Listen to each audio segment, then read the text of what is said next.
Hello, magandang gabi. May mino. Pusong saging na may sutanghon. Yan po yung aking pusong may saging na may sutanghon. Yan, ang sarap.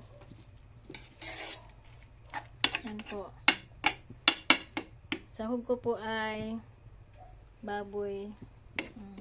Iprito ko muna ang baboy, tapos gilisa, tapos ayan. Isahin mo na ang upo, tapos yung sutanghon last. Sarap.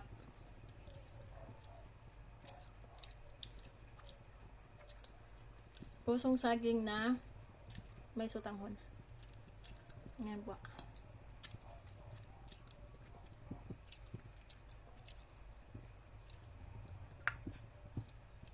Maraming salamat sa inyong pagpanood sa aking vlog.